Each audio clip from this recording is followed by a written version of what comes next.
Thank you, Mr. Kim. Before turning to my questions, I'll lay out a few of the mechanics we'll follow in this hearing. Senators will have 5 minutes to question nominees. We'll work right through questioning without any breaks. Let me make one more note before we get started. When we last held a nominations hearing, I asked my colleagues to be respectful in questioning their nominees, and they certainly obliged. I greatly appreciate that. If nothing else, that approach led to a more productive hearing, one in which the committee came away with a sense of the nominees' qualifications and vision for their roles. And so I'll again make that request to my colleagues, and I'm sure that they will follow it. So let me turn to questions, and I'll start with Ms. Clarke. Yesterday was a classic illustration of where we are in America on a very important issue. Yesterday, like many days before, we are following on a day-to-day basis a trial in Minnesota. And the outcome of that trial is, of course, a topic of great concern for all Americans, black, white, and brown. The question is whether there was police misconduct involved in the death of George Floyd.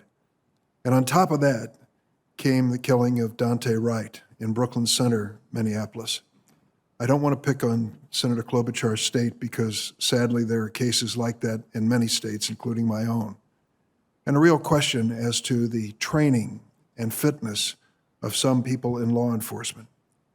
At the same time yesterday, we had a memorial service for one of our Capitol Hill policemen who was killed in the line of duty on Good Friday. He was standing out at an entrance which many of us use every single day, and a man came up and hit him with a car and killed him. And yesterday, he was honored, his body lie in repose in the rotunda, and the President of the United States came to give his honor and respect to Officer Billy Evans. What a contrast, the trial in Minneapolis and the memorial service at our nation's capital. Ms. Clarke, that really calls into question what you're really asking to embark on here, trying to find the right balance with civil rights in this country, representing or respecting our constitutional rights and civil rights, but understanding as well that an organized society needs law enforcement. You know that this Newsweek article is going to be presented to you to explain, and I'm going to give you that chance too. I know you've been a prosecutor. You've represented the people of the United States of America in lawsuits. You've been actively engaged in that effort for years.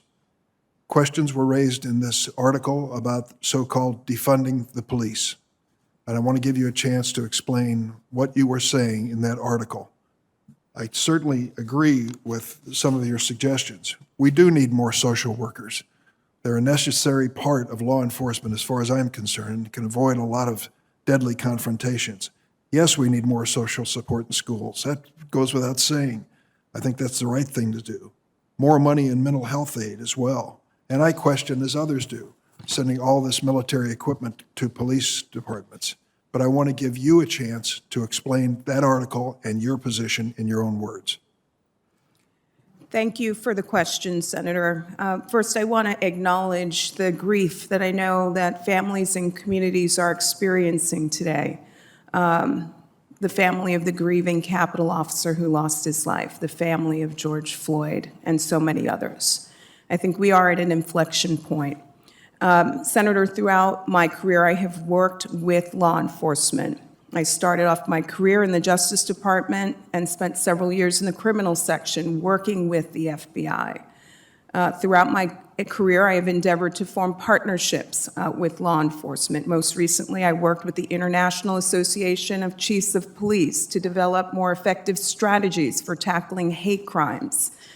I'm proud to sit here today with the endorsement of a number of law enforcement organizations, the National Association of Police Organizations, the Major Cities Chiefs, the head of the International Association of Chiefs of Police, the National Organization of Black Law Enforcement Officers, and more.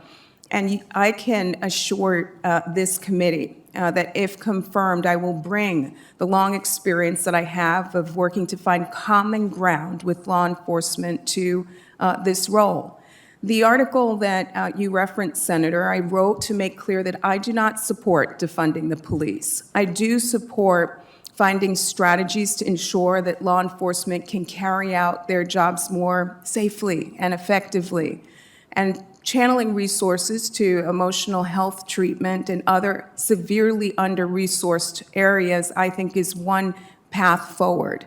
I know that this committee engages in robust bipartisan dialogue around criminal justice reform frequently, and I look forward to being a partner in those ongoing efforts and discussions. Do you think our police need to invest more money in training and in screening recruits to make certain that those who are not ready for the job, not prepared for it, or bring some prejudice to it are excluded?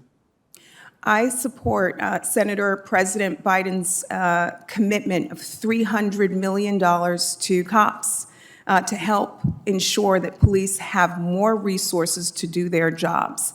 I understand the jobs that they have are incredibly difficult, and with more resources, we can work to ensure that they can carry out their roles more effectively.